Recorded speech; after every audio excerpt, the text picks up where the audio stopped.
Hey, okay, it's week 4, a full month into going solo. And do you remember that proposal that I sent last week? Well, it actually came back rejected. And despite that, I'm actually feeling fine at the end of the week now. And the reason why it got rejected is actually because the value of what I offered to bill didn't make sense for them. So I think that's perfectly valid. And surprisingly enough, that didn't actually bring my confidence down. Like, sure, 100% I was disappointed at that, but it made sense from their point of view on why they didn't accept it.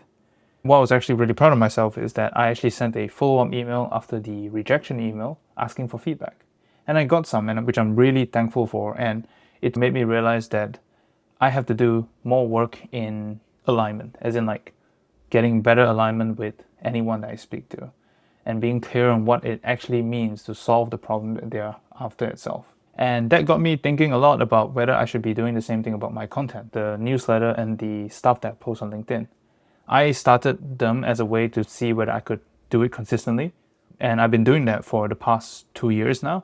So I've definitely proven that I can, but the problem is that I find that some of the topics I've written about is quite sporadic, it's quite random. And I'm wondering if there's a more cohesive way to bring them together so that the messaging behind the newsletter and what I do on LinkedIn is clear. So I spent some time figuring out the strategy for that. And I'm going to try out a new approach, which is called the content pillar approach. And what a pillar is just like a white bucket of a fairly vague problem statement.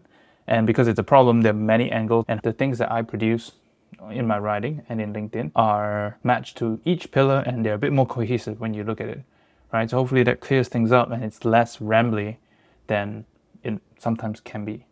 Obviously, this journal is exempted because I'm trying to just document what I'm doing. So I'm not exactly looking for that polish, but for my newsletter and LinkedIn posts, I'm hoping this will help clarify things a bit more. Okay, apart from that, the new time blocking method is really good. It's working very well for me because it lets me see my priorities through the week and I can adjust as it sees. I no longer feel as overwhelmed as I did for the last few weeks. All right, thanks for watching. I will see you in week 5.